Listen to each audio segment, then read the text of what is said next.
Assalamualaikum warahmatullahi wabarakatuh. Perkenalkan, namaku Novia Ramadhana dengan NIM 12023011 dari Teknik Geomatika kelas RA. Di sini saya akan melakukan presentasi mengenai pengukuran kerangka dasar horizontal atau KDH dan pengukuran kerangka dasar vertikal atau KDV.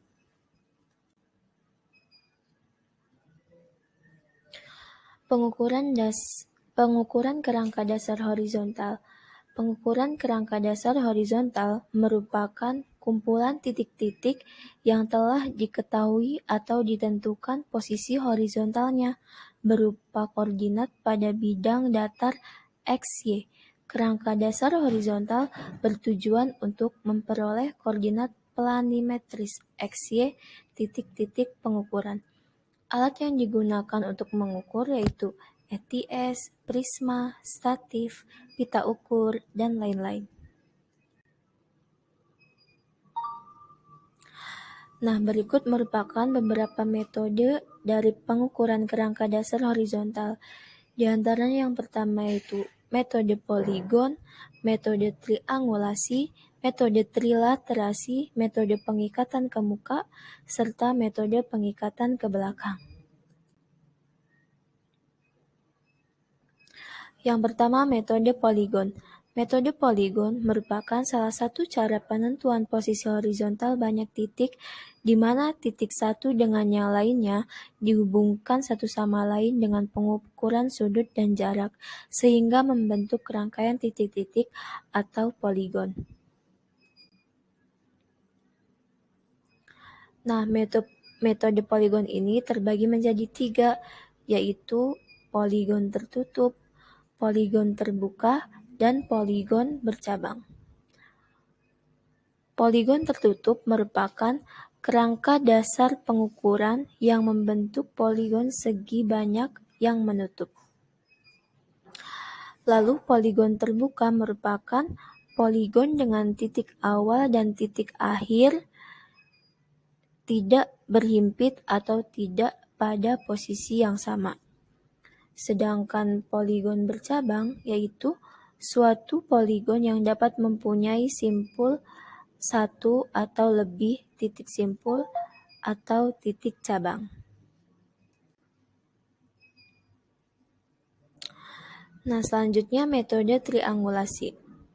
Metode triangulasi adalah proses mencari koordinat dan jarak sebuah titik dengan mengukur sudut antara titik tersebut dan dua titik referensi lainnya yang sudah diketahui posisi dan jarak antar keduanya.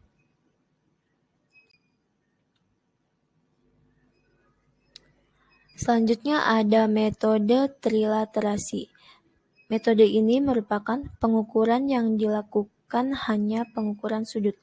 Bentuk yang digunakan metode ini adalah bentuk segitiga. Akibat dari sudut yang diukur adalah sudut yang dihadapkan titik yang dicari, maka salah satu sisi segitiga tersebut harus diketahui untuk menentukan bentuk dan besar segitiganya.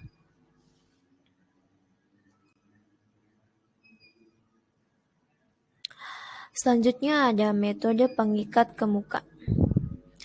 Metode ini merupakan suatu metode pengukuran data dari dua buah titik di lapangan tempat berdiri alat untuk memperoleh suatu titik lain di lapangan tempat berdiri target, atau rambu ukur, atau benang, atau unting-unting yang akan diketahui koordinatnya dari titik tersebut. Selanjutnya ada metode pengikat ke belakang. Metode ini merupakan proses mencari koordinat dan jarak sebuah titik dengan mengukur sudut antara titik tersebut dan dua titik referensi lainnya yang sudah diketahui posisi dan jarak antar keduanya. Menentukan suatu titik baru dengan jalan mengadakan pengukuran sudut pada titik yang tidak diketahui koordinatnya, kita namakan penentuan titik dengan cara mengikat ke belakang.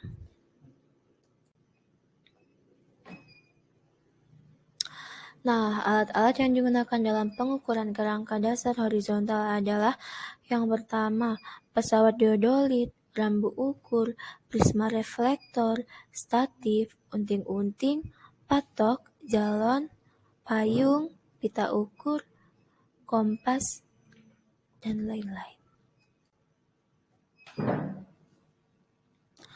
Nah, langkah-langkah atau prosedur pengukuran poligon kerangka dasar horizontal yaitu yang pertama, siapkan alat ukur untuk pengukuran di lapangan. Selanjutnya, pasang patok di titik yang telah ditentukan. Selanjutnya, dirikan statif tepat pada patok yang telah ditancapkan di tanah. Selanjutnya, pasang alat pada statif dengan mengunci alat dengan pengunci statif. Lihat center point pada alat apakah alat sudah berdiri tepat pada titik. Selanjutnya, jika sudah centering alat dengan mengatur nivo kotak dan nivo tabung dengan menggerakkan skrup ABC. Selanjutnya, jika gelembung sudah berada di tengah, berarti alat sudah datar dan alat siap digunakan. Selanjutnya, putar 90 derajat, 180 derajat, 360 derajat. Jika masih tetap di tengah, berarti alat bisa dihidupkan dan siap digunakan.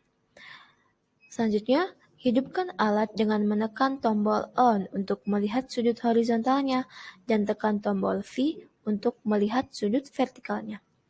Arahkan alat ke objek yang akan dibidik dan catat hasil sudutnya. Untuk membaca jarak, kita gunakan rambu ukur, lalu baca benang tengah, benang atas, dan benang bawah. Lalu catat hasil data di lapangan.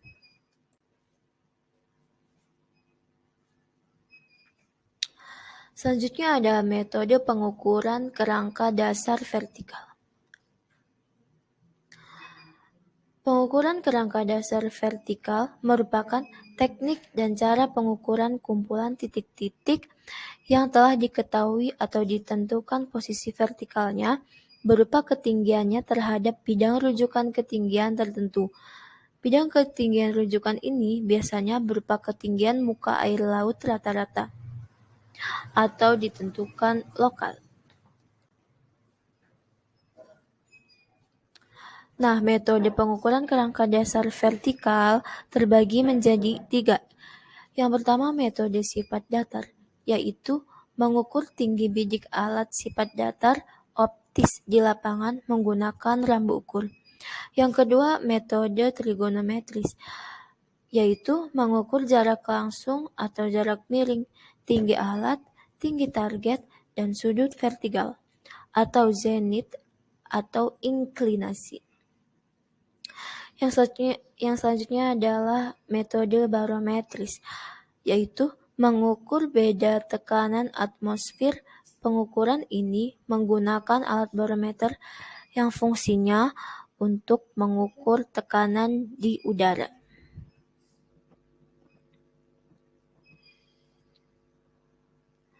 Adapun peralatan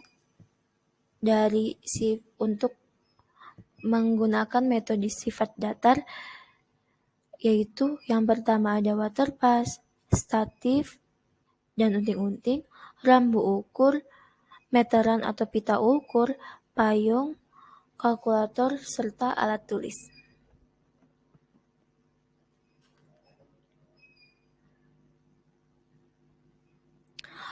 Langkah-langkah untuk mengukur sifat datar yaitu menancapkan patok pada titik yang telah ditentukan. Misal diberi titiknya adalah P1. Selanjutnya, menentukan jarak dengan meteran sepanjang 50 meter dari patok P1, kemudian memberi patok pada titik P5. Selanjutnya, mengukur dan menentukan titik tengah dari segmen P1 sampai P5 dan memberi patok misal titik P3, sehingga jarak dari patok P3 ke P1 dan P2 sebesar 25 meter. Selanjutnya, mengatur alat hingga siap digunakan pada titik P3. Selanjutnya, mendirikan rambu di titik P1 dan P5. Nah, rambu ini harus benar-benar vertikal ya. Selanjutnya, mengarahkan waterpass ke arah rambu titik P1 atau bacaan belakang. Kemudian lakukan pembacaan terhadap benang atas, selanjutnya benang bawah dan benang tengah, dan catat hasilnya. Selanjutnya putar waterpass secara horizontal dan arahkan ke rambu di titik P5. Selanjutnya, hitung beda tinggi masing-masing titik tengah dengan menggunakan BT atau benang tengah, bacaan belakang, dan BT bacaan muka. Selanjutnya, lakukan langkah-langkah di atas dengan memulai pengukuran yang sebaliknya, yaitu pengukuran dari titik P5 ke arah titik P1 atau disebut juga dengan pengukuran pulang. Selanjutnya, bandingkan hasil pengukuran pergi dan pulang. Usahakan selisihnya kurang dari batas maksimum yang telah ditetapkan. Selanjutnya, apabila selisih pengukuran jauh lebih besar dari batas maksimum, maka harus dilakukan pengukuran ulang dengan mengulangi langkah-langkah yang telah saya sebutkan tadi. Selanjutnya, yang terakhir, gambarkan daerah yang diukur atau sketsakan. Nah, untuk metode trigonometris ini, langkah-langkahnya yaitu yang pertama, tegakkan teodolit di A, ukur tingginya sumbu mendatar dari A, misalkan T. Selanjutnya, tegakkan target di B, ukur tingginya target dari B, misalkan L. Selanjutnya, ukur sudut tegak M atau sudut miring atau Z, sudut zenit. Ukur jarak mendatar D atau DM dengan IDM. Selanjutnya dari besaran-besaran dan besaran-besaran yang diukur. Nah, untuk metode barometris, itu langkah-langkah pengukurannya. Yang pertama, tentukan lokasi yang akan diukur. Lalu, ketahuilah hasil pembacaan tekanan barometer setempat.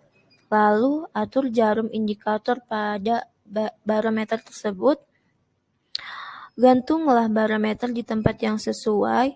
Periksalah sesekali untuk memastikan barometer berfungsi dengan baik. Selanjutnya, atur jarum manual ke pembacaan saat ini. Selanjutnya, periksa barometer 1 jam kemudian. Nah, untuk rumus mencari pengukuran vertikal itu H sama dengan 18.402,6 dikali T per TS log PB per PA. Sudah, terima kasih. Kurang lebihnya mohon maaf. Wassalamualaikum warahmatullahi wabarakatuh.